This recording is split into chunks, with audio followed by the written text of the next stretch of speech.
हिंगोली गाव आहे. हिंगोली गावामध्ये साकरा म्हणून एक खेडगाव आहे. त्या गावामध्ये इंगळे महाराज म्हणून 85 वर्षाचे आमचे गुरुजी. तर ते बोलले की तुला मी मुंजा हा देतो. मुंजा देतो. तर मग कशा पद्धतीने देता बाबा? मग आमचं थोडंसं बोलणं चालणं झालं.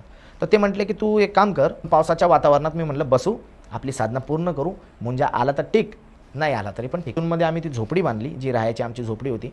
कारण की मुंजा साधना अशी आहे दादा, त्याला बाई चालत नाही. मग त्यांनी भोजपत्रावरती मला मंत्र लिहून दिले.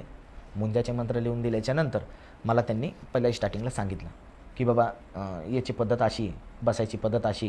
कारण की ती जी विद्या होती ना दादा, ती निवस्त्र बसायची होती. म्हणजे त्याच्यामध्ये निवस्त्र जर बसायचं आपल्याला, तर मग विचार करा, तो मुंजा आला तर आपल्याला पळता पण येत नाही. बरोबर. तर मग ते सगळं मला त्यांनी अगोदरच सांगितलं, तुझ्यात जर कॅपॅसिटी आहे काही बघायची आणि निडरपणे बघून न घाबरता तिथं थांबायची, तरच या शिक्षणाला बस. हा व्हिडिओ पूर्ण पाहण्यासाठी बायोमध्ये लिंक दिलेली आहे. लिंकवर क्लिक करा आणि मिस्टर टॉक्स यूट्यूब चॅनलला जाऊन पूर्ण व्हिडिओ पहा.